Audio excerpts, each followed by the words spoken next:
Padre nuestro, que estás en el cielo, santificado sea tu nombre. Venga a nosotros tu reino. Hágase tu voluntad en la tierra como en el cielo.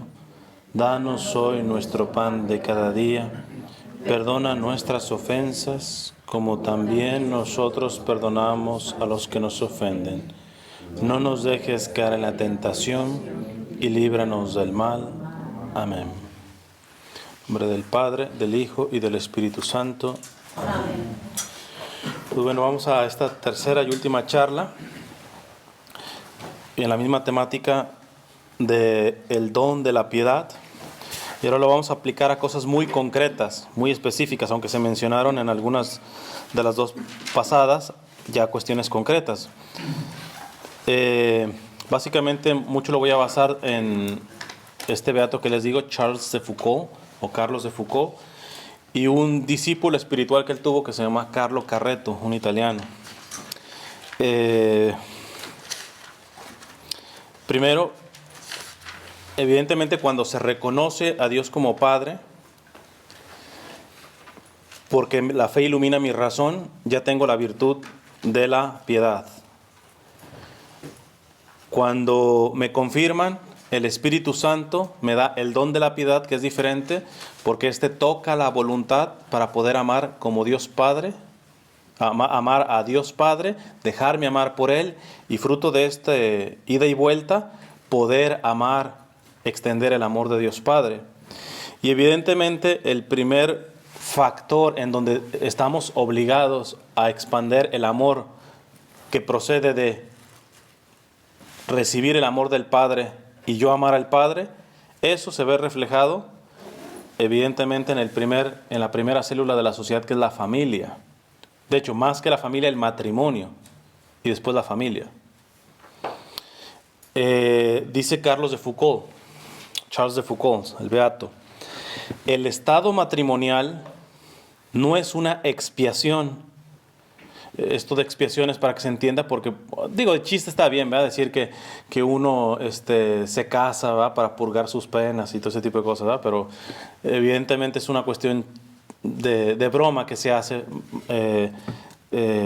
porque evidentemente es una visión bastante negativa ver el matrimonio como si fuera la cruz, ¿verdad? Mi cruz es el matrimonio, espérate. El estado matrimonial no es una expiación, dice el beato Charles de Foucault, sino un estado santo al que se entra por un sacramento. Estamos hablando de sacramento bien hecho, ¿eh? Sabemos que se respeta el matrimonio civil, pero está muy, muy por debajo del sacramento, ¿eh? Y en el cual uno puede y debe santificarse y santificar a los demás. Esto, paro aquí un poquito. Yo, una vez dando un retiro, les decía que quizá más de alguno pensaría, digo, yo estoy abierto a la vocación que Dios me pida. Evidentemente la vocación de evangelización está claro, pero está otro nivel de vocación, que es el sacerdocio, o la vida consagrada, el matrimonio, o la vida célibe. No, la soltería no es vocación, ¿eh?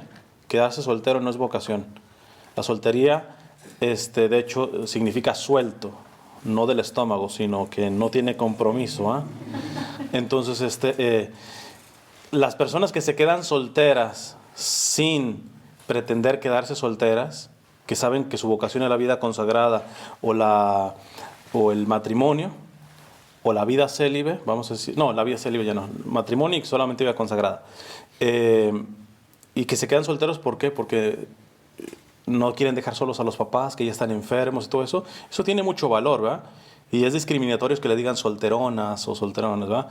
De hecho, yo tengo una charla que la pueden ver en mi website, que la dedico a eso, a la soltería. Pero que quede claro que la soltería no es una vocación. Es un término intermedio para buscar si Dios te quiere como casado, como consagrado o como célibe. ¿Qué es el célibe? Célibe es básicamente un tipo de consagración, pero no eres ni religioso ni sacerdote. Por ejemplo, de hecho ese es el primer nivel de consagración.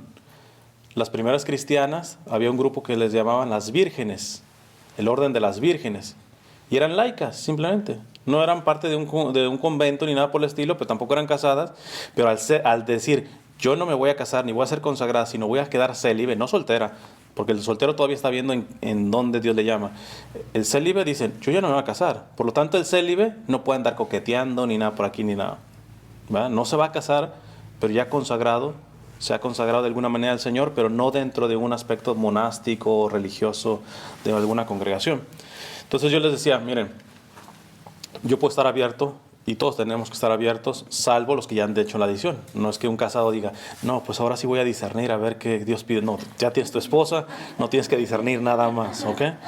Entonces, les decía, posiblemente como me escuchan ver, a veces comentar muchos de los conflictos que trato en matrimonios y todo eso, ustedes podrían creer que la última vocación que yo quisiera fuera el matrimonio. Porque yo he visto cosas súper gruesas en eso. Pero eso es para una mentalidad mundana. Una mentalidad mundana trata los casos que yo he tratado, dice, no, lo último que yo hago es casarme. Pero cuando tienes la experiencia de Dios Padre, al contrario, se te antoja. ¿Cómo? Se te antoja por una razón. Porque cuando ves lo conflictivo que puede ser un matrimonio, pero estamos llamados, nuevamente Jesús dice, el que quiera seguirme, en pocas palabras, el que quiera ser católico, que se niegue a sí mismo. Otra traducción, que muera a sí mismo. Otra traducción, que se vacíe de sí mismo. Otra traducción, que no piense en sí mismo. Tome su cruz y me siga. Si mi esposa, mi futura esposa, me va a crear ciertos conflictos, benditos esos conflictos que me van a ayudar a morir a mí mismo. O sea, ni siquiera es, no, sabes que yo mejor ni le entro ahí, porque no, yo no para este tipo de cuestiones. Sino saber que ese conflicto me va a ayudar a asemejarme a Jesús. Es toda una vuelta completa. ¿Eh? Sí es mi cruz, pero una cruz que bendigo, que beso. No como se dice negativamente, que mi esposo, mi esposa, mi matrimonio es mi cruz, pero en el sentido negativo.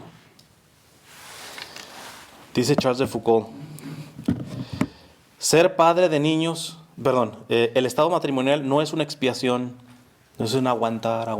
Para aguantar las columnas. El ser humano no aguanta. El ser humano es creativo.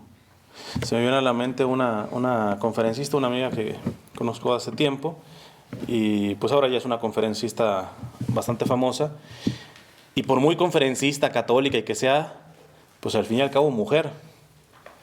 Y entonces dice que en una reunión entre amigos de la familia y todo eso, y dice, yo me estaba comportando como una niñita, haciéndole como decimos en México, un pancho, un drama a mi esposo ahí, enfrente de todos, etc. Y dice, yo pensé, si mi esposo me responde y me pone en su lugar, tenía toda la razón. Yo me estaba comportando como una malcriada. Yo, una señora, comportándome y haciéndole un drama a mi esposo y enfrente de todos. Entonces, el esposo pudo haberse quedado, opción 1, responderle igual, con el mismo drama, y evidentemente se hace más grande. Segunda, quedarse a nivel de columna, aguantarla, apretar los dientes y dice, mejor ya cuando lleguemos a la casa, vamos a ver qué onda, y aguantar. Pero la tercera opción fue la que hizo, amar como Jesús ama. Que entre los problemas no es de qué manera aguanto, sino de qué manera puedo poner más amor ahí. Entonces, porque decía San Juan de la Cruz, pon amor donde no hay amor y sacarás amor. Tan sencillo. Pon amor donde no hay y al final, ¿qué vas a andar sacando? Pues amor. Entonces, este esposo de esta amiga se sale y llega con un mariachi y le empieza a cantar de que está orgulloso de que ella sea su esposa. Oye, hombre, en el momento en donde esta le está dando razones para decir, ¿sabes qué? Me arrepiento de haberme casado contigo. Él no le respondió con la misma vara. Él no se quedó nomás a aguantar, sino fue creativa por el amor. ¿Verdad? Y evidentemente con eso, pues fue un cachetadón con guante blanco, que quizás si le hubiera discutido, ni siquiera la noquea como la noqueó con el mariachi. ¿Verdad? El estado matrimonial no es una expiación, sino un estado santo. Y continuando un poquito con lo que les decía de esto, yo les decía en aquel retiro, la razón por la que tú te tendrías que casar es esa. No porque, me gusta la chamaca y nos gusta más o menos las mismas cosas. No. Yo tengo que ver, yo quiero casarme porque me queda claro que con esta mujer vamos a ser santos. O sea, quiero ser santo, buscar ser santo. No ni para tener fiesta, ni para no sentirme solo, ni para... No. Un católico se tendría que casar por eso. ¿Sabes qué? Yo me caso contigo porque contigo me queda claro que podemos buscar la santidad. En medio de nuestras dificultades que tenemos y de carácter, ya veremos de cómo se arreglamos. Pero si la meta principal la tenemos en común, todo camina. Tú quieres llegar a ser santa, yo quiero ser santo. En lo demás nos arreglamos ahorita. Sino un estado santo al que se entra por un sacramento y en el cual uno puede y debe santificarse y santificar a los demás. Ser padre de niños que tienen almas inmortales destinadas a amar y servir a Dios eternamente en el cielo y ser probablemente el autor de una descendencia de almas bienaventuradas que adorarán a Dios eternamente. Voy a parar aquí. Otra cosa que estamos terribles en el mundo. Queremos tener hijos por cualquier otra razón, menos por presentarle almas santas a Dios. Los papás de Santa Teresita, que les digo que ya están canonizados, son santos, San Luis y Santa Celia. Les digo que yo estoy escribiendo un libro sobre ellos y pues evidentemente, como siempre, de lo que he investigado del papá, pues que son como 3 cartas que escribió, nada más. Pero el tiempo que me está llevando a escribir es porque la mujer, en ese tiempo, pues no había redes sociales, ¿verdad? Entonces era pura carta, entonces tiene un bonchonón de cartas. Y entre unas de ellas hay una muy bonita en donde ella le expresa al que le está escribiendo, dice, ¿cómo me gustaría, estaba recién casada, cómo me gustaría tener muchos hijos para llevarlos al cielo? O sea, no es muchos hijos para que después me mantengan. No, muchos hijos para no sentirme sola. No, quiero tener muchos hijos para darle almas al cielo, que estén con Dios.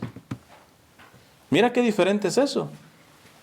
Y ahorita tenemos un montón de problemas, y dentro de la iglesia, A veces a mí me han escrito señoras que no pueden tener hijos y hacen un drama, ¿verdad? Que Dios me indigno, etcétera, no me ve indigna, o por qué no me da hijos, etcétera. Le digo, para empezar, los hijos son un don de Dios, no son un derecho de la persona. Nadie tiene derecho a tener hijos. Son un regalo y un don de Dios. No son pertenencia de los padres, están prestaditos. Y hay, sobre todo mamás, que se agarran de los hijos, a veces truenan una familia por ese amor desordenado que tienen. Porque, yo se las pongo así claras, los que están casados y tienen hijos. Yo les pregunto, ¿ustedes aman a sus hijos? ¿Sí o no? Sí. ¿Creen que es voluntad de Dios que amen a sus hijos? No. ¿Creen? ¿No es voluntad de Dios que amen a sus hijos? Sí, porque Él es amor. Ok, ya. ¿Dios quiere que amen a sus hijos? Sí. Sí, ¿es voluntad de Dios que amen a sus hijos? Sí. Ya. ¿Dios quiere que amen más a sus hijos que a su esposo? No, ahí está la clave. Pero la realidad es que muchas veces las mamás ponen por encima de su esposo a sus hijos y ahí se equivocaron en el orden. Porque lo primero es el esposo. En el caso de los varones, no son tanto los hijos, porque nosotros no parimos y no tenemos esa relación tan íntima que tiene una madre. Una madre viene tratando con el hijo 9 meses antes que tú. Pero, a ver, respóndanme las mujeres. Si las esposas generalmente cometen el error de poner a los hijos por encima del esposo, los esposos cometen el error de ponerla a una persona por encima de ustedes. ¿A quién? Generalmente. A la mamá, ya. Y eso está equivocado. Y hay esposos que se me han puesto al brinco y me dicen, ¿pero qué no dice la Biblia que honrarás a tu padre y madre? Sí, pero también dice, dejarás a tu padre y madre y te unirás con tu esposa y serás una sola carne con ella. Si tanto tienes mamitis, pues ahuecando el ala y conectas otra vez el cordón umbilical a tu mamá y ahí te quedas, ¿va? Pero si tú ya te casaste, y tu mamá se quiere meter y quitar el puesto a tu esposa, aunque sea tu mamá, con el amor y la ternura y el respeto que le debes, le tienes que decir, mamita, la primera es mi esposa, disculpa, I'm sorry. No, se me muere, etcétera. La otra vez yo le traté de decir eso, de ponerle un freno y me dijo que no, que ella se moría. Pues dile, mañana te entierro, mamá, tranquila, tranquila. Que te quede claro, yo te seguiré honrando, te seguiré amando, pero mi prioridad como hombre casado es mi mujer, es mi esposa. Y las esposas tendrán que hacer lo mismo con los hijitos, mi hijito, etcétera, lo quiero mucho, etcétera, pero primero su papá. Porque la mejor herencia que se le puede dar a un hijo es un matrimonio santo. Santo.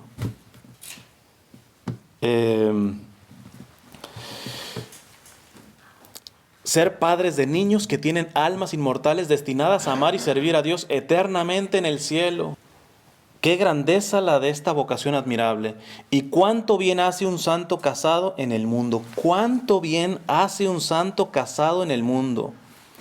Penetrando en tantos ambientes en los que el sacerdote apenas entra, y ello con una intimidad rara vez posible de al sacerdote.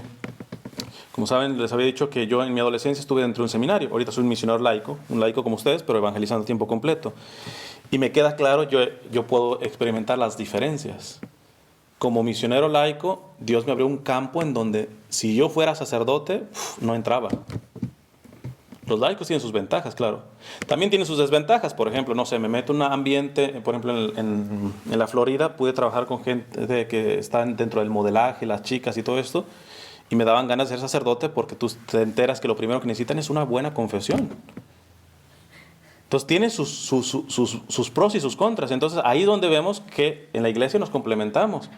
Y entonces yo me metía donde el sacerdote no se mete, pero me hice de bueno amigo algunos sacerdotes que me podían atender a estas chicas, así sean de las 3 de la mañana, porque desafortunadamente hay que pedir mucho por los sacerdotes. Hay sacerdotes que son básicamente de oficina y no los molestes de aquí a aquí. Pues espérate, o sea, algunos que me decían, no, pues si se quieren confesar, pues ahí está el boletín, las confesiones. Padre, a esa hora están dormidas, ellas, su ritmo está a otro nivel.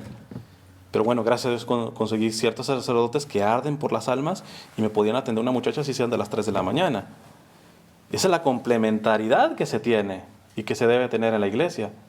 Porque el sacerdote no está llamado a ser más santo que el matrimonio, ¿eh? Tanto casados como consagrados y célibes están llamados al mismo grado de santidad. En donde es diferente es la forma con la que se van a santificar. La forma como se van a santificar. Pero todos están llamados al mismo grado de santidad.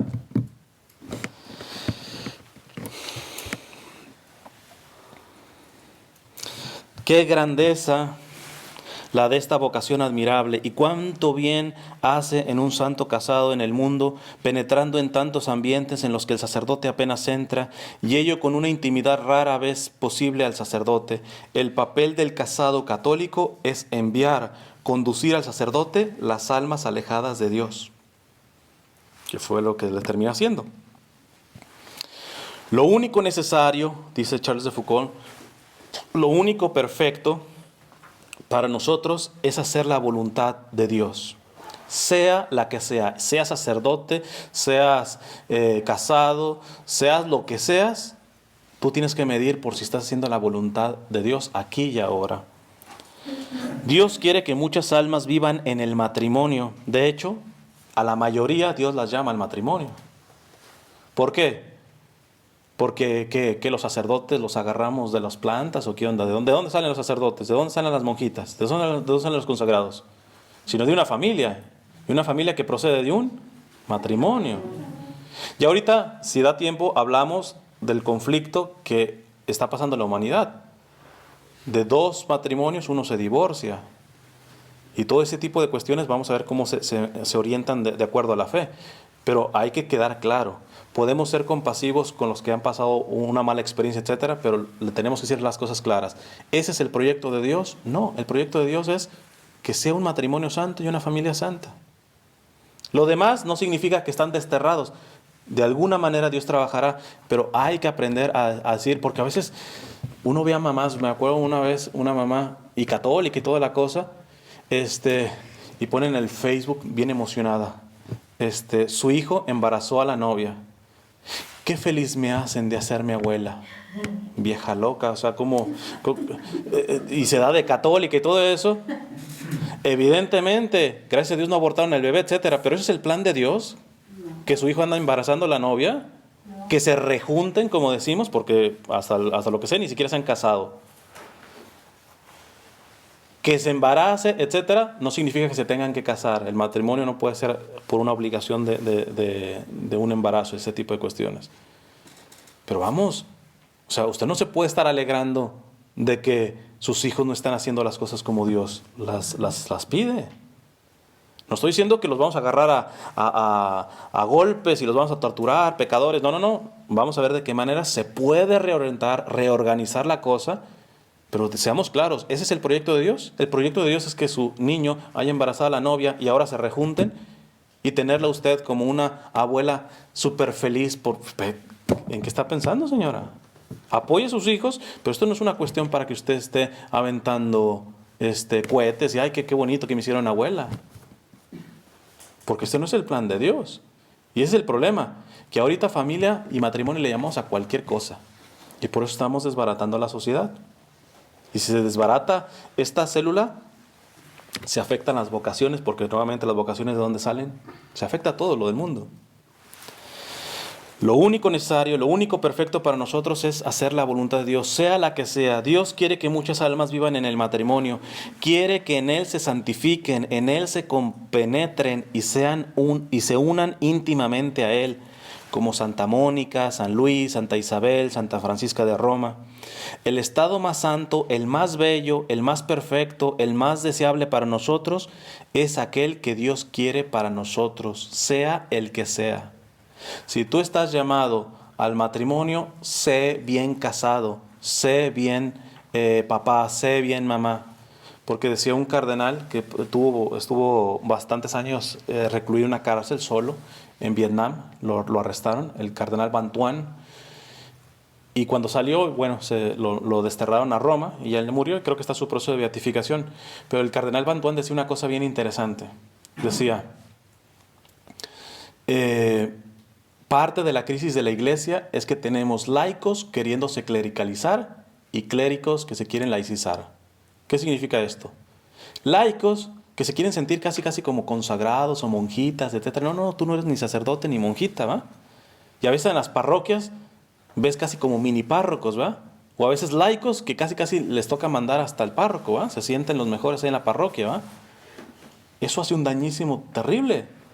Tú compórtate como laico, tú no eres monja, tú no eres sacerdote.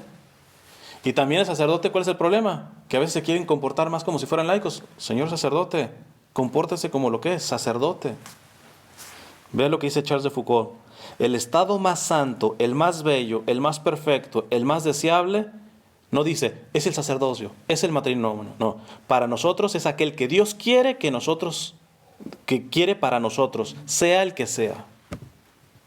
Tú ya empiezas a patinar cuando siendo casado no te comportas como casado, sino como soltero o como consagrado, etc. No eres eso. ¿Ser soltero está mal? No. ¿Ser consagrado está mal? No. Pero un casado que se quiere comportar como soltero está mal? Sí. ¿Un casado que se quiere comportar como un consagrado está mal? Sí. Vean la clave de esto.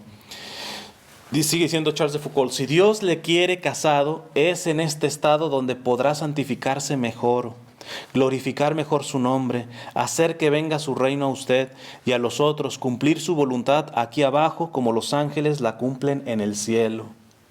Siempre una de las preguntas que me hacen, sobre todo más los jóvenes, es ¿qué pasa si yo estoy llamado al sacerdocio y me caso?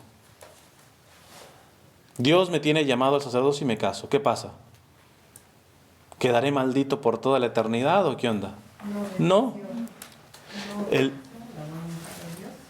No, voy a responder. Aquí la cuestión está en cuál es la vocación esencial que afecta a todos y que quiere que Dios que cumplamos todos, la vocación a la santidad. Eso es. Si uno no está trabajando en la santidad, ahí sí va a haber fractura en la vida de aquí y evidentemente se pone en riesgo tu salvación. Pero si Dios te estaba llamando a que esa santidad fuera en el sacerdocio y tú te casas, no significa que vas a ser infeliz. Lo único que significa es que la santidad posiblemente te va a ser más difícil conseguirla en el matrimonio. Porque Dios respeta tu libertad. Yo he conocido gente consagrada que la ves amargada y tú dices, a este le faltaba un esposo o una esposa. y ves a casados que en realidad tú dices, ese se casó por casarse, pero tenía vocación segurísima a la vida consagrada. Y generalmente generan algo de amargura. ¿Por qué? No es que, repito, que te vayas a ser infeliz. Basta que trabajes en la santidad y estés donde estés, vas a salir adelante. Pero lo que tenemos que decir es claro, que si tu vocación era el sacerdocio, significaba, como dice Charles de Foucault, que ahí iba a ser más factible, más fácil poder santificarte. Ya estás casado, pues listo. Ahora responde como casado, te va a costar un poquito más la santidad, pero no es imposible, no pasa nada. Claro, lo mejor para los que todavía no han tomado una decisión es, por eso hay que ser serios en el discernimiento, ¿eh? Por eso hay que ser serios en el discernimiento. Uno no puede estar tomando a la ligera esto de la vocación. Y el problema es que los muchachos, tanto a veces por las familias y hasta por la escuela, les promueven que disciernan otras cosas que lo importante. Mi hijo, usted estudie. Mi hijo, sea alguien en la vida. Yo le digo, ¿por qué no le exiges así? Mi hijo, sea santo. Y ya sabes por qué. Porque si tú le dices, mi hijo, sea alguien, estudie, vaya a la universidad, salga adelante, mi hijo. Y tu niño se te voltea y te dice, ¿y por qué tú no eres? Tú tienes una respuesta. Yo soy inmigrante, yo no tuve las oportunidades que tú has tenido. Tú tienes una respuesta. Pero si tú le exiges santidad, mi hijo, sea santo, como su Padre del cielo es santo. Y él se te voltea y te dice, ¿y por qué tú no eres? ¿Qué le vas a decir? No, yo soy campesino, soy inmigrante. ¿Y qué? ¿Los campesinos e inmigrantes no pueden ser santos?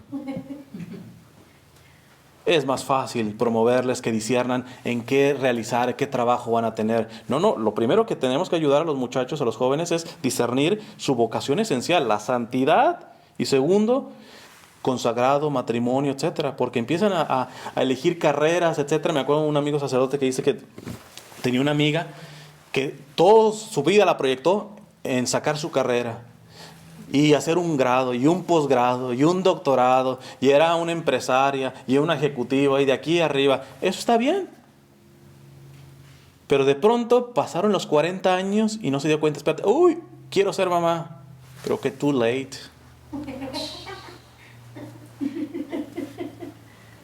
Digo, está bien lo que estabas haciendo. Pero si no llevaste vida de oración y discerniste, y posiblemente estabas llamado a ser madre física, madre espiritual, ahorita vamos a ver si nos da tiempecito de hablar de la paternidad y maternidad espiritual, pero la física, pues fíjate, por centrarte solamente en un área de la vida, que es la académica, la empresarial, la de trabajo, se te olvidó, y ya cuando reaccionaste, oye, ya estoy hasta menopáusica, ¿qué onda? Y yo quería ser mamá. Entonces, y no se está promoviendo eso con los muchachos, ¿eh? A los muchachos lo estás orientando nada más, estúdiele, carrera, trabajo, espérate, ¿le estás llamando a la santidad? A ver, mi hijo, discierna, quiere tener un matrimonio santo, Dios la está llamando a la vida consagrada o a ser célibe, evidentemente en esas tres cosas santo, porque si no, no tendría sentido.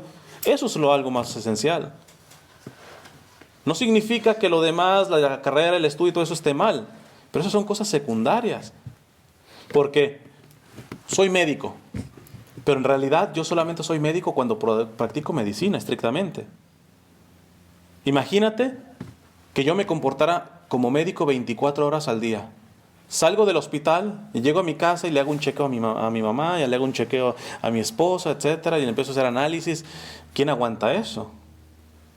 Ve que el aspecto profesional es parte de tu vida, nada más partecita.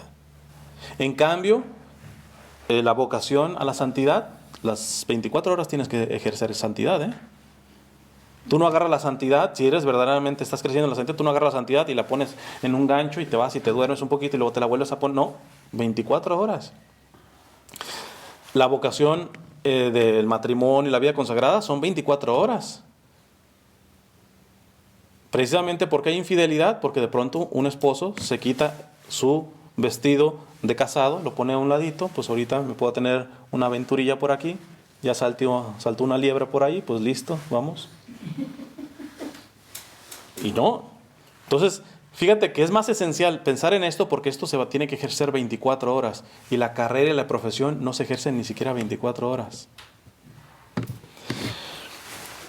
Qué grande y hermosa es la vocación de los esposos que ayudan a su esposa a caminar por la vida hacia la bienaventurada eternidad, que cooperan al nacimiento de niños dotados de almas inmortales, que a su vez serán padres de otras almas inmortales y que las educan para Dios y para el cielo.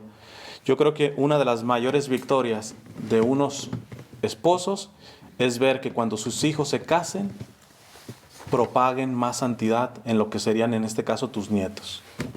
Esa es una victoria. Por eso les digo, la mejor herencia que le puedes dar a tus hijos no es económica, no es de cuestiones de estudio, lo mejor es un matrimonio santo, porque les das lo esencial. Esta multitud de elegidos que a lo largo de los siglos surgen de un matrimonio cristiano, ciudadanos no de la tierra sino del cielo, donde adoran eternamente al esposo celeste, a menudo me ha encantado de admiración. Charles de Foucault es un religioso y no se da como que no, nosotros los religiosos somos el top del top del... No, dice, a mí me encanta, me llena de admiración ver matrimonios santos, familias santas. Es de gozo ver eso, ¿verdad?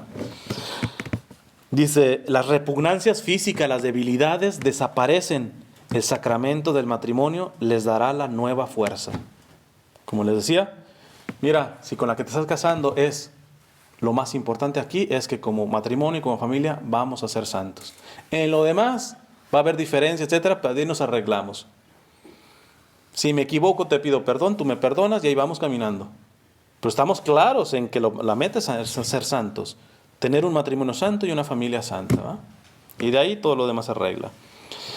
Les voy a dar de Carlo Carretto. Dice algo similar. Finalmente Carlo Carretto fue discípulo espiritual de Charles de Foucault. Pero para que vean nuevamente lo importante de ver que Dios es Padre y saberlo es virtud. De que el Espíritu Santo me mueva mi voluntad para amar a Dios Padre y para dejarme amar por Dios Padre, y eso conectarlo como fruto al matrimonio y a la familia, tiene su especial belleza. Dice Carlo Carretto, vivir las cosas comunes, las relaciones con los hombres, el trabajo cotidiano, el amor a los nuestros de una manera determinada, puede engendrar santos, de otra manera determinada puede engendrar demonios. Paro aquí. En las relaciones con los hombres, el trabajo cotidiano, etc. Tú no estás esperando de que, yo estoy santificando a mis hijos porque las 24 horas los meto ahí al Santísimo y que no se me salgan. No, la santidad para el matrimonio tiene que comenzar de lo ordinario. En el simple hecho de cómo preparaste los frijoles, renegando, etc. No valoran a uno, no le dan las gracias a uno, etc. Fíjate qué diferente es que tú prepares unos frijoles con santidad, decir, Señor, esto lo hago por amor a ti. Tú eres mi Padre, como forma de agradecimiento, pero yo el agradecimiento lo tengo que extender a los demás que son hijos tuyos, empezando por los que me has dado mi prioridad, mi esposo, mis hijos. Ahí les van, con todo el amor, mis frijolitos. Si me dan las gracias, si no me dan las gracias, si me dicen les faltó sal, si son malagradecidos, me vale un pepino. Yo lo he hecho por amor a Dios y por amor a Dios a ustedes. Y ahí estás generando santos, aunque no hayas visto, en una cosa tan ordinaria. En cambio, cuando avientas el parato de frijoles, cuando rezongas, cuando todo ese tipo de cosas, posiblemente lo que estás generando es demonios, como dice aquí Carlo Carretto, ¿eh? La cuestión está dentro de la vida ordinaria. Déjate de que, no, es que yo voy a ser santa cuando venga un retiro aquí de silencio. Son 2 días. De hecho, se los aseguro que muchos que no pudieron respetar el silencio y las reglas que se les pusieron, algo desordenada tienen en su vida ordinaria. Si son honestos, revísenle, porque si en su vida ordinaria llevan un orden, no tendrían que tener tanto problema con este tipo de cuestiones acá. En las cosas ordinarias, no estoy menospreciando las cosas sobrenaturales o un retiro, no, pero en el matrimonio se santifican principalmente en las cosas ordinarias. Sea barrer, trapear, llevar a los niños a la escuela, todo eso, pero con santidad. No pueden decir, no, pero yo no hago milagros, yo no tengo el don de lenguas, etc. Estás santificando mientras estés haciendo todo esto desde el amor de Dios, aunque sea lavar un plato. Tan sencillo como eso. Y para esto ni siquiera es indispensable encerrarse en un convento, dice Carlo Carretto, ni fijar para nuestra vida horarios extraños y a veces inhumanos. O sea, que ahorita se estuvieran básicamente con horarios, no sé, que les ponga como anteriores penitencias que antes se hacían, como la cadenilla, que ahí dándose pata a la espalda, o cosas extremas. Dice, no, ni siquiera necesitas eso ahorita. Al menos estamos en el contexto del matrimonio y de la familia, ¿eh? Otra cosa con los consagrados. Basta aceptar la realidad que viene de la vida. El trabajo es una de estas realidades, la maternidad, la educación de los hijos, la familia con todas sus obligaciones es otra de estas realidades. Y ahí Dios quiere que sea santo. Estas realidades deben ser santificadas y no debemos pensar que somos santos solo porque hemos hecho votos. Ustedes nos han hecho votos de pobreza, castidad y obediencia y sin embargo, ¿quién ha dicho que solamente quien hace voto de pobreza, castidad y obediencia lo van a canonizar? No.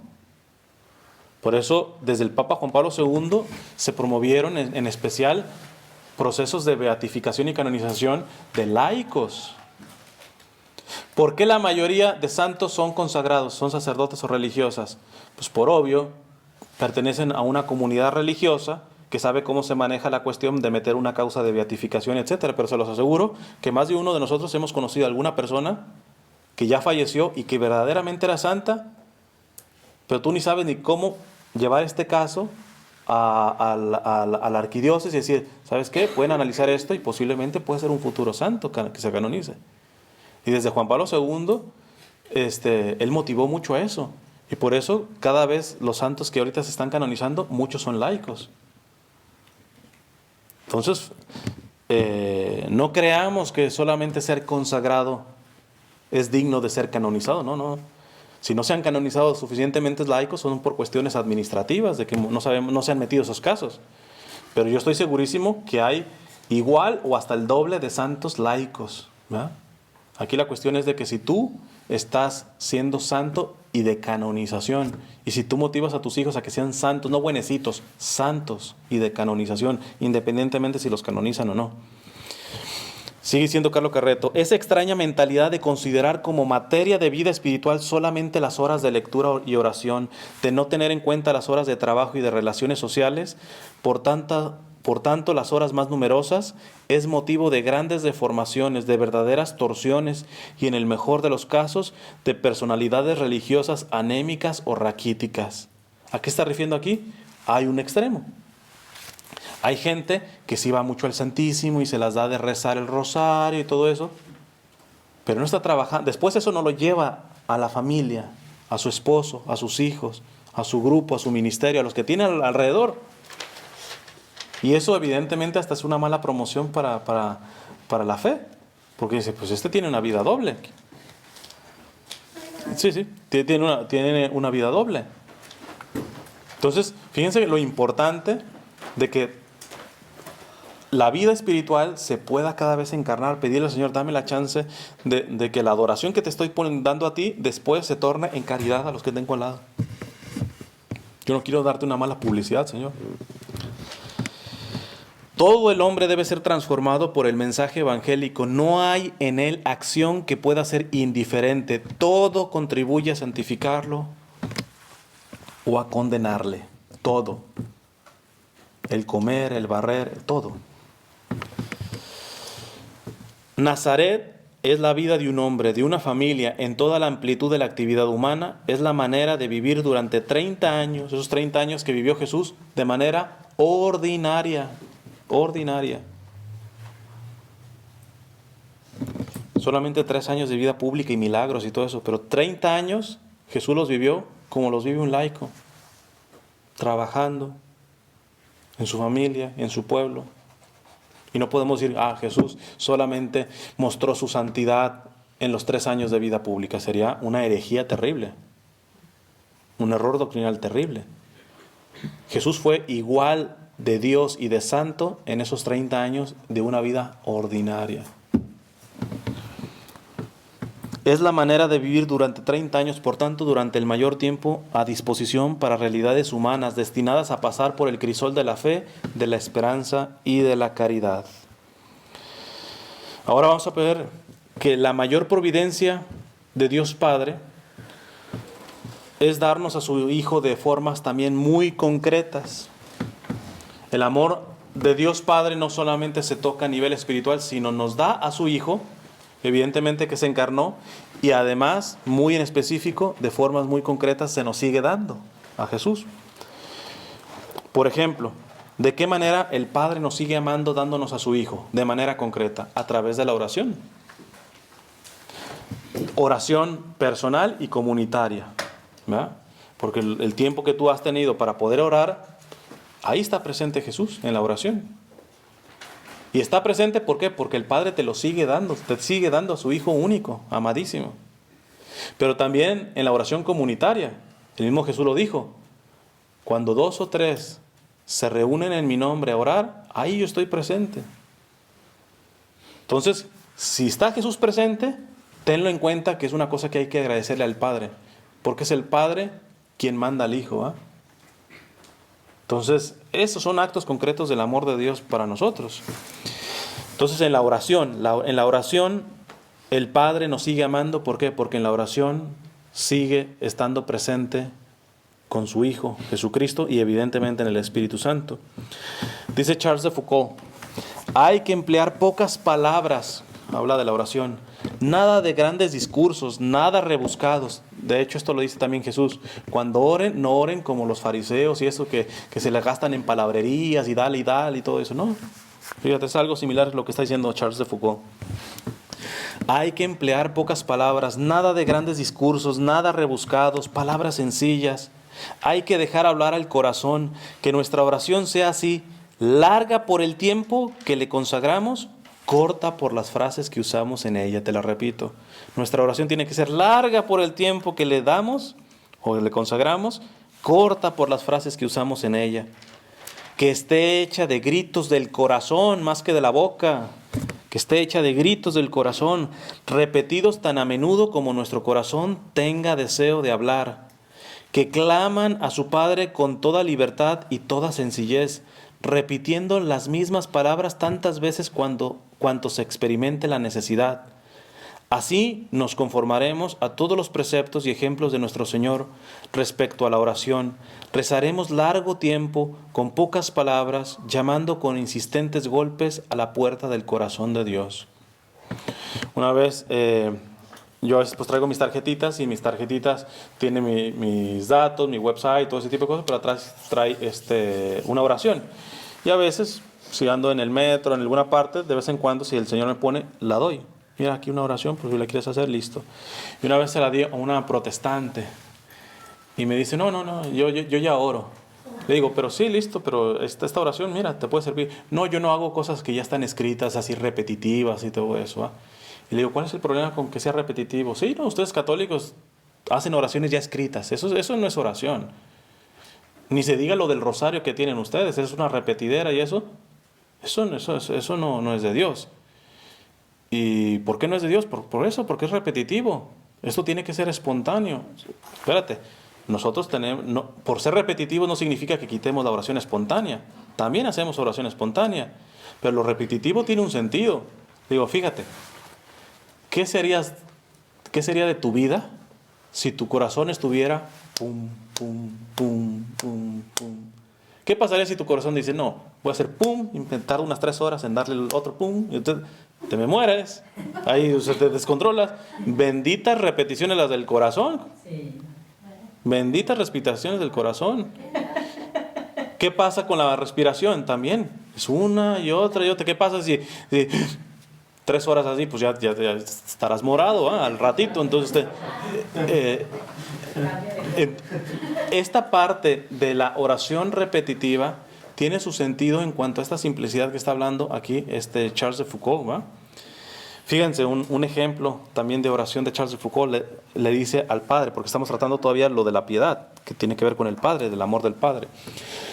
Le dice Charles de Foucault al Padre: Padre nuestro, Dios mío, qué buenos sois, vos que no me permitís llamaros, vos que nos permitís a nosotros llamaros Padre nuestro. ¿Quién soy yo para que mi Creador, mi Rey, mi Dueño soberano me permita llamarle Padre mío? Y no solamente me lo permite, sino que lo ordena. Dios mío, qué buenos sois. Cuánto debo recordar todos los momentos de mi vida esta orden tan dulce de que Dios nos pide que le llamemos Padre. Qué agradecimiento, qué alegría, qué amor, pero sobre todo qué confianza debe inspirarme, ya que vos sois mi Padre, Dios mío, como debo esperar siempre en vos. Voy a parar aquí, y esto va más para los que ya son papás. ¿Te has dado cuenta de que si tú no eres un Padre Santo, le va a costar un montón, pero un montón a tus hijos decirle con confianza, de boca para afuera? Te lo aseguro que se la van a aprender el Padre Nuestro. Pero si no han tenido Padre Santo, qué difícil va a ser para tus hijos poderle decirle con confianza, Padre Nuestro. Porque la imagen que tienen del Padre es la que tú le has dado. Por eso es bien duro, ¿eh?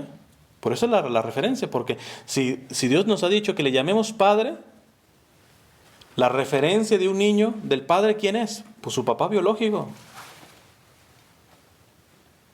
Por eso Santa Teresita y sus hermanas no tenían problema en tener ese amor a Dios Padre, pero es que qué papá tenían, tremendo. Eso es para entenderlo. Sigue diciendo Charles de Foucault: Padre nuestro, enseñadme a tener sin cesar este nombre en los labios, con Jesús en él y por él, pues poder decirlo es mi mayor felicidad. Padre nuestro, ojalá yo viva y muera diciendo Padre nuestro, y por mi agradecimiento, mi amor, mi obediencia, sea verdaderamente vuestro Hijo fiel, un Hijo que agrade a vuestro corazón. Amén. Otra forma como el Padre nos sigue amando, dándonos a su Hijo, es a través de la Sagrada Escritura. El centro de la Sagrada Escritura es Jesús. Por eso los protestantes, inclusive algunos ateos que agarran la Biblia, hacen un desbarajuste, porque no se dan cuenta que la Biblia es cristocéntrica. Todo el Antiguo Testamento se refiere a Jesús, ya no se diga el Nuevo Testamento. Si alguien lee la Biblia quitando del centro de la interpretación de la Biblia a Jesús, va a dar unas interpretaciones todas locas. El sentido de la palabra de Dios, porque ¿quién es Cristo? Él es la palabra, dice San Juan. La palabra. La palabra de Dios no es un texto, la palabra de Dios es una persona. Por lo tanto, toda la Biblia, si se lee adecuadamente, te remite a Jesús. Todo ronda en Jesús, ¿verdad? Entonces, cuando tú te acercas a la palabra de Dios, ya lo menos se aprendieron, espero que hayan aprendido un poquito de esto de la lección divina, te tienes que dar cuenta que cuando abres la Sagrada Escritura, no estás tratando con ideas, sino con una persona, con Jesús. No, ¿cómo? Pero estoy leyendo el Antiguo Testamento y Jesús está en el Nuevo. Toda coma, palabra, letra de toda la Biblia se remite a Jesús, porque Él es la palabra de Dios. Simplemente que en el Antiguo Testamento era a nivel de prepararle el camino a Él, pero Él estaba ahí. Todo es para Jesús. Dice Charles de Foucault: todas sus palabras, todas sus acciones nos gritan la esperanza. Efectivamente, todas sus palabras están dichas, todas sus acciones realizadas para nuestro bien, incluso aquellas que puede parecer que se refieren únicamente a Dios y no a los hombres, también están para el bien de los hombres, pues hablando a su Padre, Jesús, obrando para su Padre, Jesús nos da ejemplo, nos lo da consciente y voluntariamente. Y así, aunque sus palabras y sus acciones se dirijan directamente a su Padre y sean el desahogo íntimo pero visible de Cristo para con Dios, son como todos los actos de Jesús, primero para gloria del Padre, después para bien de los hombres. Jesús no se iba a la montaña a orar toda la madrugada, a hablar con su Padre para decir, ya me siento bien. No. Si te fijas, después de que la Biblia te dice, y Jesús se fue toda la noche y toda la madrugada, es porque al siguiente día iba a hacer decisiones como elegir a sus discípulos, prepararse para su pasión. Siempre el diálogo con Jesús no es un diálogo egoísta, narcisista. No, yo voy a hablar con mi Padre para que ya me sienta bien y listo. Y lo demás, que se funda el mundo. No, no. Es precisamente porque tengo comunión con mi Padre que me preparo en el diálogo con Él, porque después tengo que hacer decisiones en el mundo. Y estas decisiones van a afectar a mis hermanos, ¿no?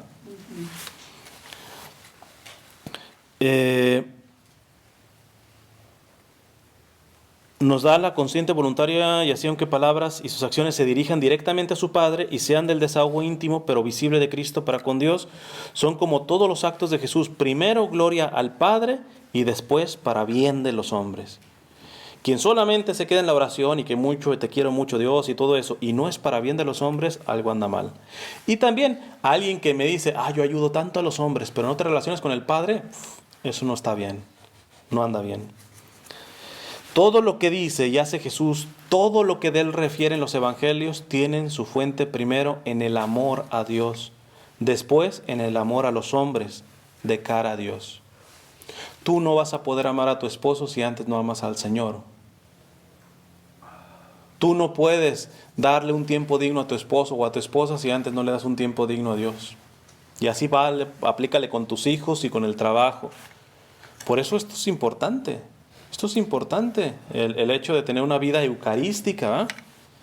Y más les digo, no sé ustedes en qué parte vivan alrededor de San José, ¿verdad? Pero bueno, al menos les digo, el santuario este de Nuestra Señora de la Paz, ahí está 24 horas, así sean de las 3 de la mañana, tuviste un día muy complicado, te paras 2 minutitos, Señor, a visitarlo. Porque sin eso, lo demás, por muy buena intención que quieras tener, se te puede arruinar las cosas. Tienes que ir a la fuente primero. Otra forma en donde el Padre nos sigue amando, dándonos a su Hijo, evidentemente es en los sacramentos, pero ya me alargaría mucho si les explico una cosa de cómo Jesús se nos da por amor al Padre en cada sacramento. Voy a tomar el más central, el que dice la Iglesia que es la fuente y culmen de la Iglesia, es decir, lo más importante, que es la Eucaristía. Y se los voy a leer, les voy a leer un texto de Carlo Carretto, este discípulo de Charles de Foucault, para que entiendan que el ser almas eucarísticas, paremos esto de andar buscando consolaciones y cuestiones de sentir bonito y por eso sí voy al Santísimo. Eso no ayuda. Tenemos que madurar. Fíjate lo que dice Carlo Carretto. Ahora sí que casi el que tenga casco que se lo ponga, porque aquí suelta duro los pedradones Carlo Carretto. Dice Carlo Carretto, un sacerdote celebra la Santa Misa y después se marcha, dejando en la gruta, sobre un altar de piedra, la Eucaristía. Él estaba también en el desierto, imitando a Charles de Foucault. Así, durante una semana, quedaremos solos con la Eucaristía, expuesto día y noche.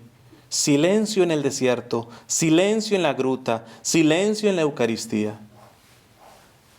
Fíjate, cuando expongo a Jesús, salvo que te da un don y una cosa sobrenatural, como las locuciones que le llaman, de que pueda escuchar tal cual la voz. Fuera de eso, la hostia está callada, ¿eh? Jesús está callado. Él sí guarda silencio. Tendremos que contemplar esa parte.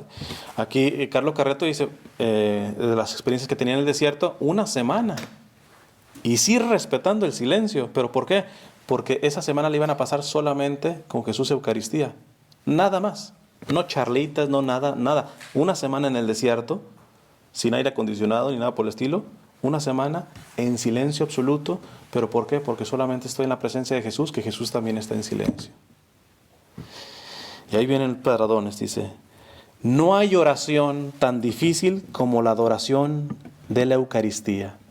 No hay oración tan difícil como la adoración de la Eucaristía. En ella, la naturaleza humana se revela con todas sus fuerzas. El hombre preferiría transportar piedras bajo el sol. La sensibilidad, la memoria, la imaginación, todo es mortificado. Solo triunfa la fe, y la fe es dura, oscura, desnuda.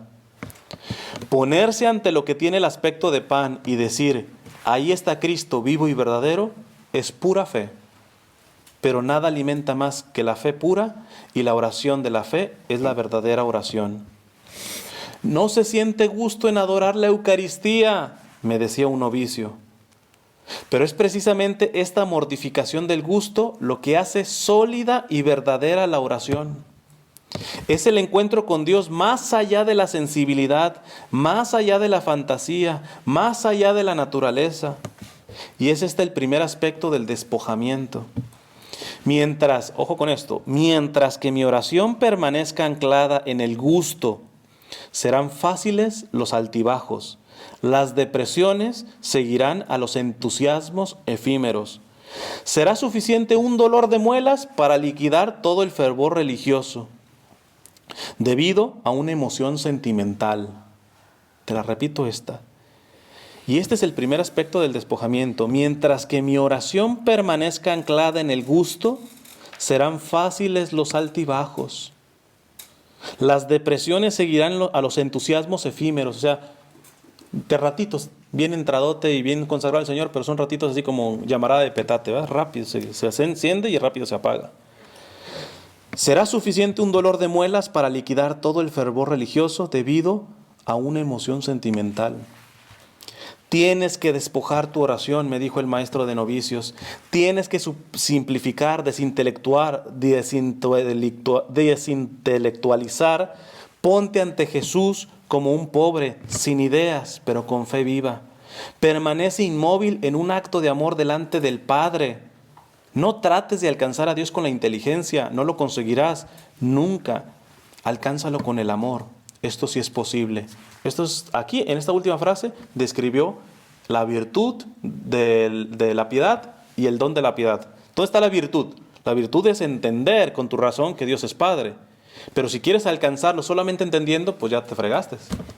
Porque nuestro entendimiento no puede alcanzar. Entonces, ¿qué nos queda? Mejor el don del Espíritu Santo, que es amarlo. Y fíjate, te lo repito, no trates de alcanzar a Dios con tu inteligencia, no lo conseguirás nunca, alcánzalo con el amor. Esto es posible. La batalla no es fácil, porque la naturaleza humana quiere su revancha, quiere su ración de gozo, y la unión con Jesús crucificado es algo completamente distinto. Sin embargo, él dice, después de algunas horas o de algunos días, según como ustedes vayan progresando, dice, de esta gimnasia el cuerpo se calma. Al ver que la voluntad le rehúsa el placer sensible, ya no lo busca, se hace pasivo. Los sentidos se adormecen, el comer poco, el velar mucho y el orar con humilde insistencia hacen de la casa del alma una morada silenciosa y pacificada. Los sentidos duermen, mejor, como dice San Juan de la Cruz, es la noche de los sentidos que empieza. Entonces la oración se convierte en algo serio, aunque doloroso y árido. Tan serio que ya no se puede pasar sin ella. El alma entra en el trabajo redentor de Jesús.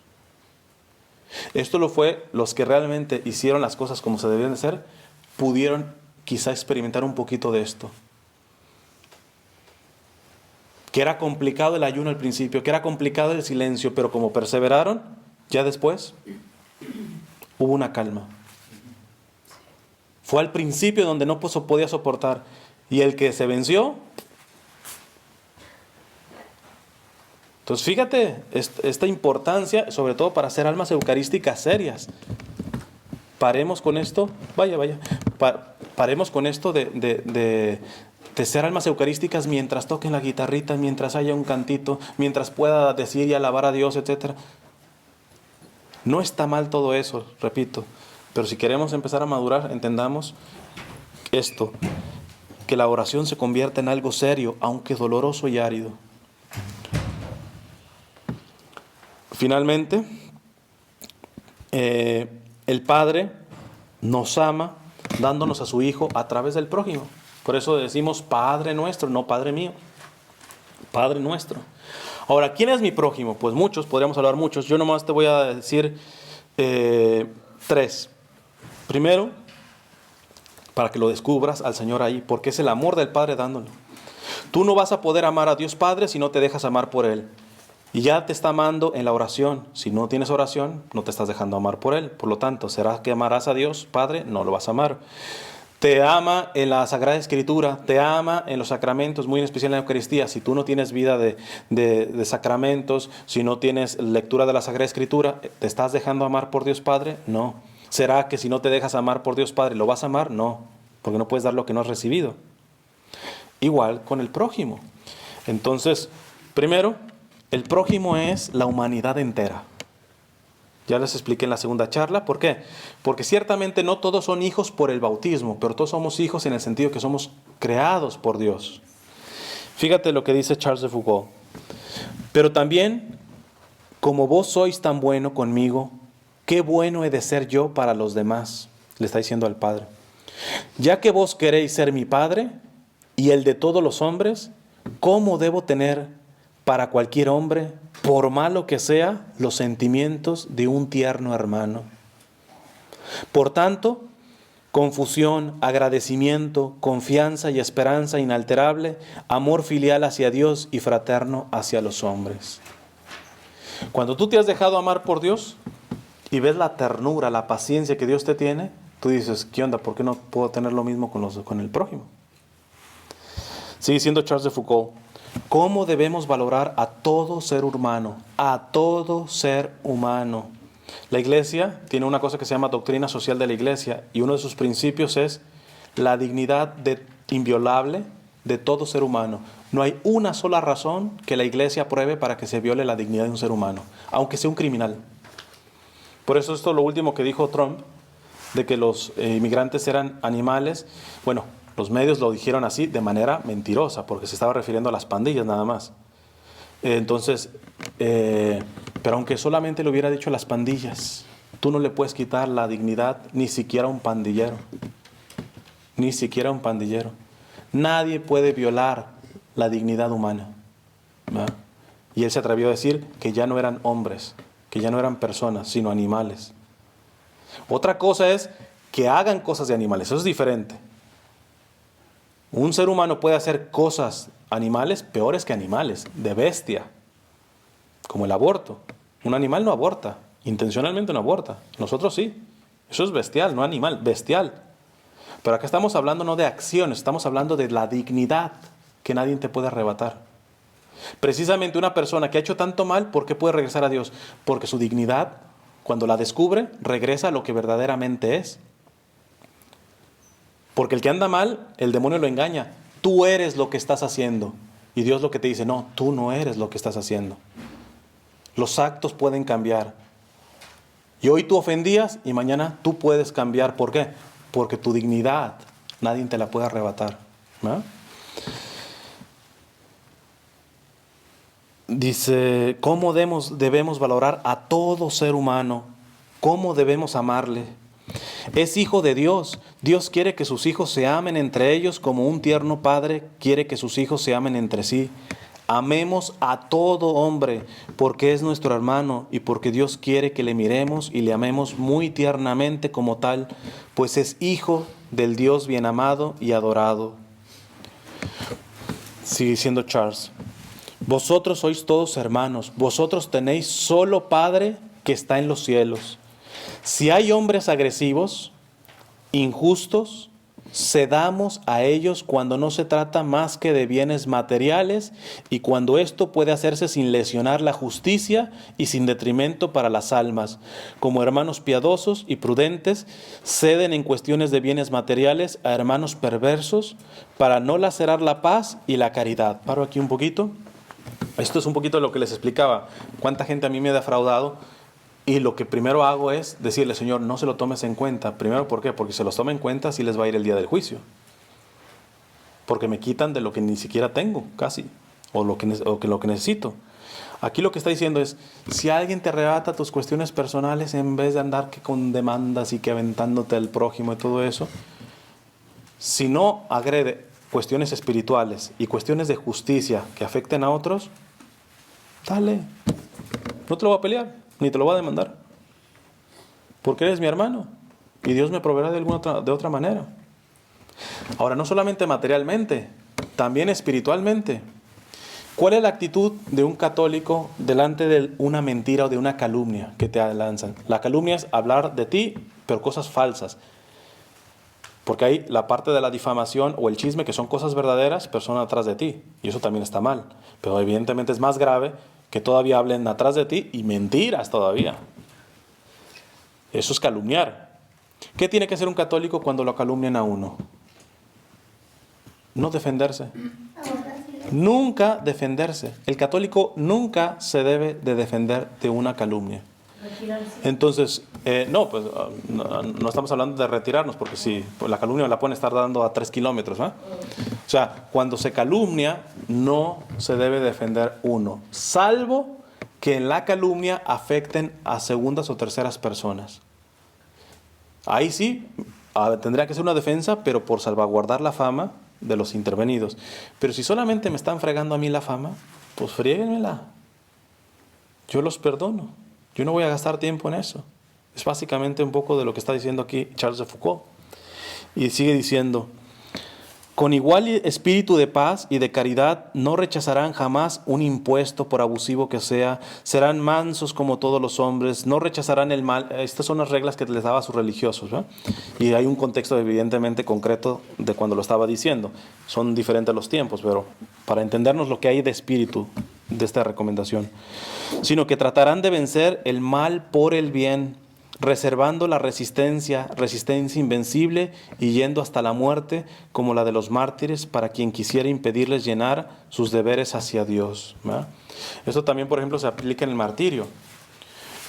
El martirio es algo pues tan fuerte que los mártires son más rápido canonizados que aquellos que son santos sin ser mártires, que tienen que investigar y tienen que hacer muchas cosas. Pero cuando te das cuenta que este hombre dio la vida por Cristo, tú dices, pues ¿qué le investigamos más? ¿Va? Y en este aspecto del martirio, el problema es que no se improvisa el martirio. No se improvisa el martirio. Los mártires mexicanos no fue hasta que tuvieron la pistola que dijeron, dale, le doy la vida al Señor. No, sino la estaban dando en la vida cotidiana. El martirio no se improvisa. Si tú no estás dando la vida en lo cotidiano, no la vas a dar generalmente al final. Por eso algunos cristianos en la antigüedad tenían como un tipo de moneda que de un lado tenían un buey arando la tierra y en otro un buey sacrificado. Lo que significaba con esos cristianos le decían, Señor, ¿listos para lo uno o para lo otro? Es decir, listo para adorarte, amarte en la vida cotidiana y morirme en la vida cotidiana, o listo que me toquen ser sacrificado. En los primeros siglos había persecución. Y eso tendríamos que hacerlo, ¿eh? Eso tendríamos que hacer. Por eso no podemos minimizar el hecho de amar a Dios dentro de la vida cotidiana, en donde estamos interactuando con hermanos, católicos, no católicos, etc. Si yo estoy amando en mi realidad aquí y ahora, lo más seguro es que si se viene una persecución voy a poder dar la vida. Pero el martirio no se improvisa, ¿eh? También el prójimo, en especial, son los pobres. No solamente todo el mundo, sino los pobres. Dice Charles de Foucault, en todas las páginas de sus libros, Dios nos recomienda a sus hijos pobres, a sus hijos desheredados. Escuchemos su voz, seamos los padres, los hermanos, los hijos de esos desgraciados. Seamos su consuelo, su refugio, su asilo, su hogar, su casa paterna. De esta manera seremos los padres, los hermanos, los hijos de Jesús, su consuelo, su refugio, su ayuda, su hogar, su casa. Un católico que me diga que ama mucho al Señor, etc., y es indiferente, o peor aún, desprecia al más necesitado, yo no se la creo ni por 3 millones de dólares. Es una absoluta hipocresía. Si Dios te está amando como Padre, te está amando en tu miseria, tanto material como espiritual. Si tú quieres amar al Padre, tienes que empezar a amar también a los demás, especialmente ¿a quiénes? A los más pobres, a los más necesitados. Y es bien fuerte Charles de Foucault, porque fíjense lo que va a decir. No nos preocupemos de aquellos a quienes no les falta nada. Ocupémonos de aquellos a los que les falta todo, en quienes nadie piensa. Seamos los amigos de los que no tienen amigos. Pensemos en las llagas de Lázaro en lugar de hacer regalos al rico, por bueno que el rico sea. Seamos los padres, los hermanos, los hijos de los abandonados, de los desheredados, de los miserables, y seremos los padres, los hermanos, los hijos de Jesús. Una vez en una misión en un estado, X estado, se estaban peleando varias familias en hospedarme. No, que el hermano se quede en mi casa, etcétera. Yo por lo general trato de cumplir lo que dice el Señor. A donde lleguen, ya quédense ahí, no anden brincando de aquí y allá. Entonces, por lo general yo trato de no moverme. El problema es que yo llegué a una parte en donde era una familia con bastantes hijos y literalmente parecíamos sardinas ahí. Le digo, no pasa nada, aquí llegué por algo, listo, me quedo aquí, ¿verdad? A veces, salvo que haya un problema, por ejemplo, en donde se debilite mucho mi salud, por ejemplo, extrema humedad o cositas así, o por ejemplo, yo por alguna razón ni le caigo a los perros, ni los perros me caen a mí, así que siempre que hay perros en la casa y no los amarren, todo eso, salgo mordido, salgo de todo. Entonces, y ahí sí uno diría, oye, ¿por qué no me hacen el favor mejor de amarrarlo? ¿Eh? Pero parece que quieren más al perro que al misionero, ¿eh? Pero bueno, entonces, pero una vez en ese estado estaba y querían que 2 días aquí en esta casa, 2 días acá, 2 días acá, etc. Yo les dije que no. Y evidentemente los demás se me estaban sintiendo. Y es curioso que en la reunión que estábamos teniendo había un homeless, un negrito allá afuera. Y yo les digo, ¿por qué en vez de llevarme a mí, no se pelean por darle hospedaje a este hombre? No estamos entendiendo el mensaje del Evangelio. No estamos entendiendo el mensaje del Evangelio. Fíjate, no nos preocupemos de aquellos a quienes no les falta nada. Ocupémonos de aquellos a los que falta todo, en quienes nadie piensa. Seamos los amigos de los que no tienen amigos.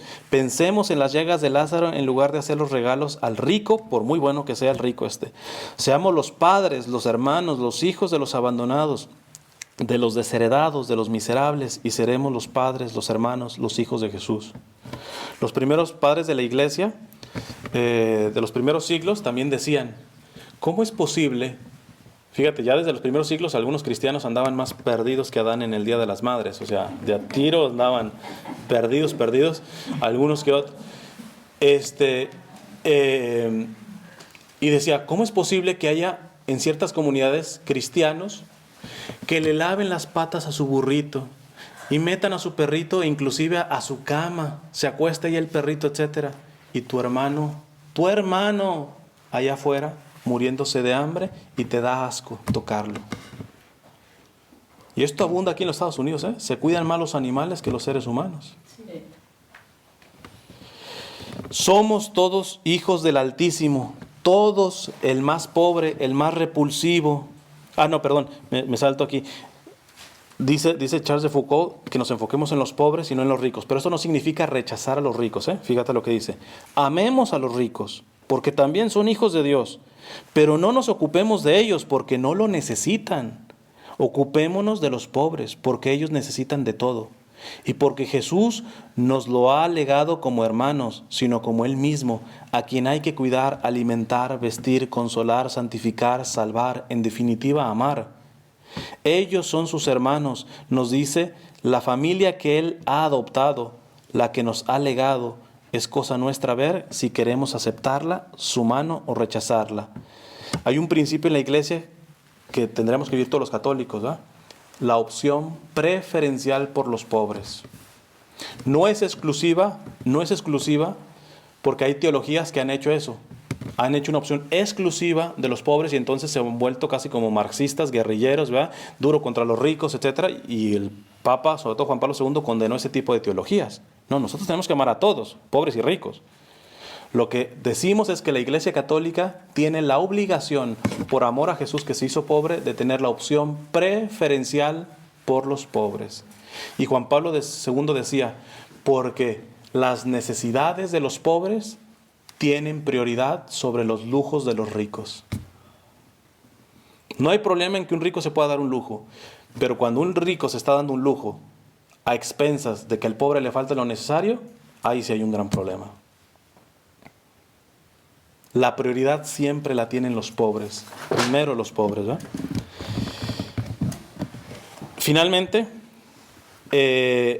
el prójimo, Dios nos ama a través del prójimo, y le tenemos que amar con todo ser humano, con los pobres y con personas muy concretas llamadas iglesia, porque hay un deber. Es como tu familia. Tú tienes a tu esposa, tus hijos, y esa es tu prioridad. Pero también tienes que amar al vecino, etcétera. Pero ¿qué pasa si empiezas a amar al vecino y a los vecinos y al vecino y no a los tuyos? Pues como dice el refrán, ¿verdad? Candil de la calle, oscuridad de tu casa. Está claro que tenemos que amar a todo mundo, a los pobres, pero con muy especial a nuestra familia natural, que es la iglesia. Y fíjate lo que dice Charles de Foucault. Cuanto más unidos se está a la iglesia, más unido se está al Espíritu Santo que la anima. Cuanto más se ama a la iglesia, más se ama a aquel de quien ella es el cuerpo, nuestro Señor Jesús. Los hermanos y hermanas del Sagrado Corazón de Jesús, que era la espiritualidad que le estaba forjando, tendrán la más ardiente adhesión a nuestro Santo Padre el Papa. Vamos por partes. Él dice, básicamente tú no puedes decir que amas al Espíritu Santo, ni que te dejes amar por el Espíritu Santo, si no amas a la iglesia. Ahí hay un problema. Tampoco puedes decir que amas a Jesús, si no amas la iglesia que Jesús fundó, que es la Iglesia Católica. Y en automático tenemos que amar a nuestro Santo Padre el Papa. Hoy se está dando, y da una pena que haya gente que la verdad que no le funcione tanto la cabeza, que el Papa ha dicho ciertas cosas que son ambiguas, que hay que explicarlas, etc. En eso estamos de acuerdo. Pero hay tantos que empiezan a decir que el Papa es un Papa falso, y ya están hablando de que si el nuevo Papa, y están duro y péguele, católicos, ¿eh? Y yo conozco mucha gente que replica esas cosas en las redes sociales. O sea, yo no entiendo, esa persona no es católica. Porque el Santo Padre, con todas sus fragilidades, con todas sus debilidades, lo tenemos que acoger, soportar. Imagínate, como estábamos diciendo en la lección divina, del tamaño que es el sapo, es la pedrada. Del tamaño que es la responsabilidad, es el ataque de Satanás. Ni te imaginas, o sea, si se te doblan las piernitas con los ataques que hace Satanás contra ti, imagínate los ataques que Dios le hace al Papa. Porque de ti dependen solamente tu esposo y tus hijos. Del Papa, toda la Iglesia Católica la trae cargada bajo sus hombros. Y así los obispos y todo. No significa que no podamos hacerle correcciones al Papa o a los obispos, etc. Pero hombre, te lo aseguro que la inmensa mayoría que está criticando católicos al Papa, se los aseguro que ni siquiera oran todos los días por él. Y así hacemos con muchos sacerdotes, ¿verdad? Que los fusilan los fieles de la parroquia, etc. Se hayan equivocado o no se hayan equivocado, pero en honestidad, ¿cuánto sacrificio usted ha hecho por ese sacerdote? ¿Cuánto ayuno por eso? Pero te sobra el veneno para estar hablando en contra de ese sacerdote. Y aquí, que los obispos a veces son medios sacones, medios cobardes, porque aquí nomás les mandan firmitas, sáquenos a este padre, etc. Y muchos obispos terminan cediendo. Hay otros obispos, y verdaderamente son obispos, ¿sabes qué? Tengan sus firmitas y pásenselas por donde gusten, ¿verdad? Mi autoridad no es manipulable. Y yo les puse a y yo lo quito solamente cuando el Señor me pida que quita de esta comunidad este sacerdote. Les guste o no les guste. Claro, estamos hablando de no cosas graves. Si hay tipo de abuso y todo eso, evidentemente tiene que hacer algo el sacerdote. Pero de que si no nos cae bien, que etcétera, y que son niñerías. Fíjate esta parte. Jesús tendrá más ardiente adhesión a nuestro Santo Padre el Papa, vicario de nuestro Señor Jesucristo en la tierra. Le deben amor, obediencia, oración, socorro en todo lo que puedan, celo en conformarse a sus prescripciones de dirección, celo en seguir estrictamente las leyes de la Iglesia, en animarse con su espíritu, en conceder las autoridades eclesiásticas obediencia, respeto y la adhesión que les son debidos. Aquí para un poquito, una de las cosas que les decía que costó mucho estas partes del retiro es, evidentemente, como yo no estoy en esta diócesis, la diócesis me tiene que autorizar. Hay evangelizadores que empiezan a dar charlitas, etcétera, sin permiso de la diócesis. Estos no tienen respeto nada por la iglesia. Entonces, en el caso de la diócesis, La diócesis a la que pertenecen ustedes, San José, yo creo que es de las más estrictas. Yo creo que en muchas cosas las diócesis están siendo estrictas, en unas cosas exageradamente. Pero por otra parte uno los entiende porque hay desde sacerdotes suspendidos que vienen a sacar dinero, o sacerdotes falsos, o predicadores, tanto laicos, etcétera, que nomás vienen por dinero. Entonces, pues las diócesis están así, ¿verdad? Desafortunadamente pagamos justos por pecadores, ¿verdad? Pero sea por lo que sea, yo me tengo que adherir. Y lo que costó para que me dieran el permiso, o sea, fue casi como dar un parto, ¿verdad? Pero al fin y al cabo, si la diócesis no me da, por mucho que quisiera dar yo el retiro, yo no lo doy. Porque yo tengo que respetar la autoridad de la iglesia, porque al respetar la autoridad de la iglesia, ¿a quién le estoy declarando mi amor? Al Padre que instituyó esa iglesia. Puedo decir, exageran, o sea, hombre, tienen ya mis cartas, tienen todo eso, o sea, casi me piden el pedigrí. La acta de defunción, no sé, ya faltaba, no sé, si tengo caries o no, o sea, se pudo hacer, gracias a Dios dieron el permiso, pero a la vez nuevamente repito, por mucho que puedan estar exagerando, son las autoridades de la iglesia y se tienen que respetar en esta parte, ¿verdad? Salvo que nos pidan cuestiones que implican pecado. Ahí sí, nadie está obligado a obedecer leyes de pecado, vengan de quien venga. Si al Papa un día le da una enfermedad mental y le dice, vámonos todos a prostituir, ¿le vamos a obedecer? Pues evidentemente que no. Nadie está obligado a obedecer leyes de pecado. De ahí en más, te gusten o no te gusten, hay que empezar a respetar esas autoridades porque ese es un amor de fidelidad a Jesucristo. Todas las oraciones prescritas a los hermanos y hermanas para sus estatutos se aplican por nuestro Santo Padre el Papa y sus intenciones. De aquí, yo creo que ya tienen que llevarse como de tarea que siempre que tengan un rato de oración, que siempre que tengan un rato del Santísimo, si hay algo que no les debe de faltar es pedir por el Papa, por los obispos, por los sacerdotes. Porque si ellos andan mal, es muy complicado para los fieles continuar, ¿verdad? Entonces es muy fácil criticar, pero ¿cuántos oran por él? Por el Papa, por los obispos y los sacerdotes. Cada hermano o cada hermana dará, según sus medios, una limosna anual para el dinero de San Pedro. Esto se llama el óbolo de San Pedro.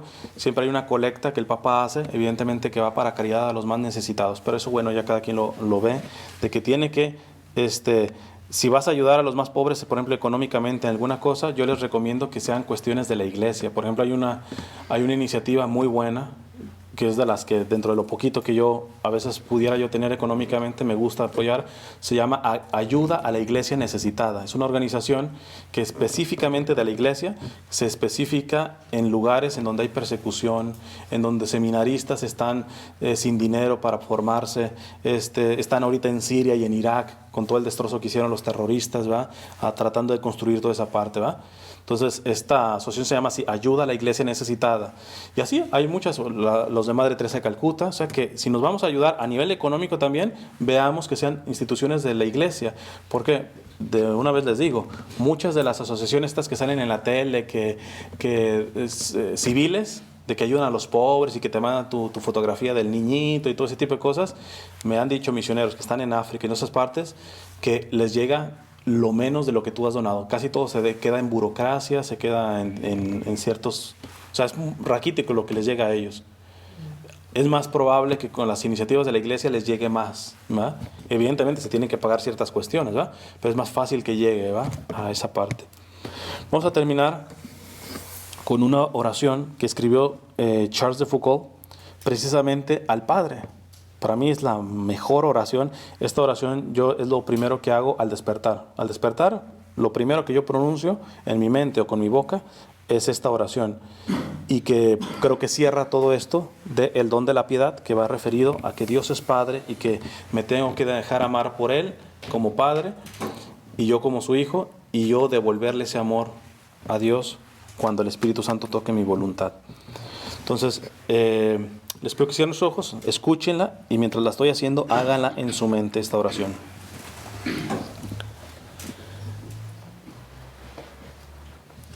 Padre mío, me pongo en tus manos. Padre mío, me abandono a ti, confío en ti. Padre mío, haz de mí lo que quieras. Lo que hagas de mí, te lo agradezco.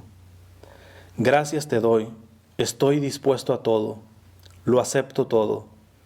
Te doy gracias por todo, con tal de que tu voluntad se haga en mí y en todas tus criaturas, en todos tus hijos, en todos aquellos que vuestro corazón ama. No deseo nada más, Dios mío. Pongo mi alma entre tus manos, te la doy, Dios mío, con todo el amor de mi corazón, porque te amo y es una necesidad de amor darme, ponerme en tus manos sin medida. Me pongo en tus manos con infinita confianza, pues tú eres mi Padre. En nombre del Padre, del Hijo y del Espíritu Santo. Amén.